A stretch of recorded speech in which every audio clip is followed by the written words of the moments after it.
One of the other things which is very useful in analysis of variance is to be able to tease out interactions in the data. In my own laboratory, we're interested in environmental stress resistance and ways for engineering environmental stress resistance into plants. It's clear from the literature that proline may provide a degree of environmental stress resistance in plants. During environmental stress such as cold or frost or high levels of salt, plants become stressed and produce free radicals. And one of the things that proline does is to mop up the free radicals so that they attack the proline molecules rather than proteins and DNA. So, as a first step to engineering of proline overproduction into plants, we looked first at the effects of different concentrations of proline on the growth rate of embryo cultures.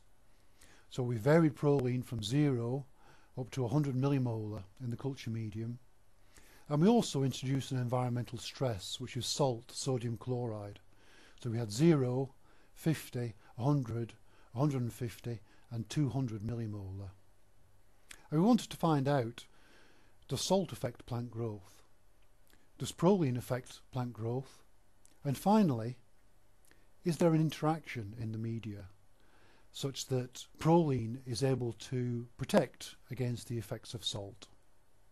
And the way to do that is by carrying out a factorial analysis of variance.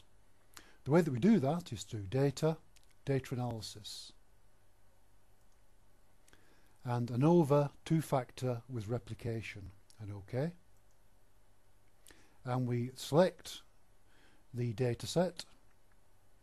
You can see here I've got 3 replicates for each of the treatments, so there are 3 rows per sample. Alpha is my significance level set to 0.05. I'm going to shove it into a new worksheet, and OK. And there's my analysis. So,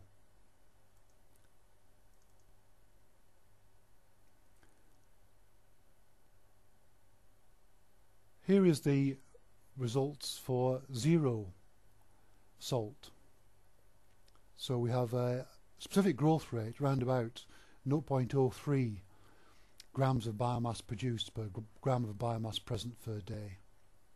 That's with 0 proline. And as we increase proline concentrations, nothing much is happening with the specific growth rate. And as we increase salt, the specific growth rate tends to decrease.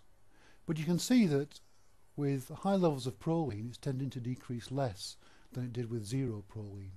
So here is with 0 proline. At 100 millimolar sodium chloride, the specific growth rate has decreased dramatically, and having proline there seems to be protective in that the specific growth rates are higher with proline than without proline at high salt concentrations. So we get the average values, which we can then plot in a 3D plot, and we also get our ANOVA table. So we had 60 individuals in the data set, and we had 5 different salt concentrations: 0, 50, 100, 150 and 200 millimolar. And we had 4 different concentrations of proline: 0, 1, 10 and 100 millimolar.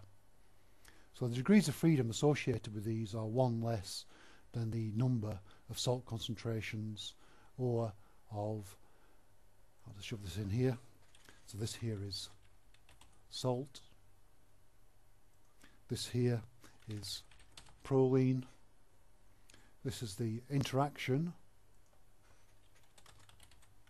salt times proline, and this is error.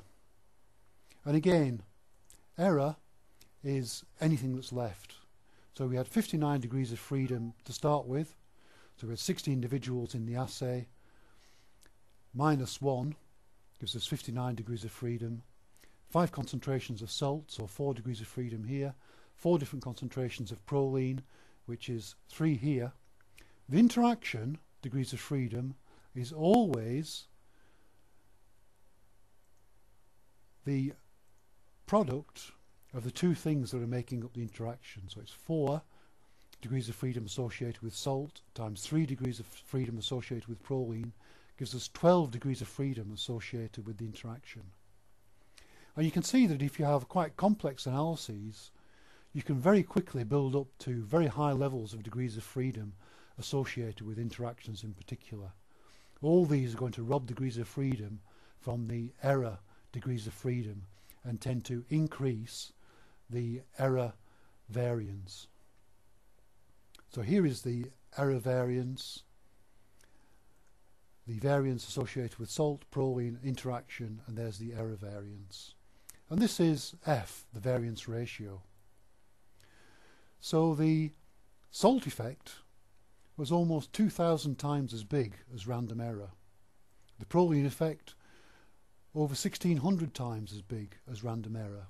And the interaction of salt times proline was almost 80 times as large as random error.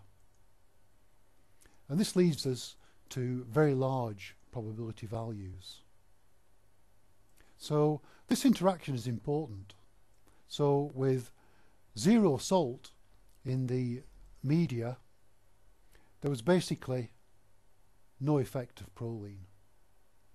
So it looks like there's no difference between the specific growth rates at 0, 1, 10 and 100 millimolar proline. When you go down to 200 millimolar proline,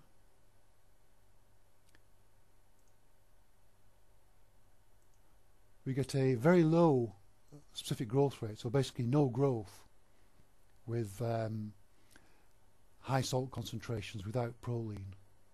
Even small amounts of proline were protective to a very large amount, so 1 millimolar proline was very highly protective, and 100 millimolar proline even more so. So this is where our interaction is coming from. So at 0 proline, 0 salt, no proline effects without salt. Once you start adding salt, then proline starts to become protective. So a very useful technique, Factorial ANOVA.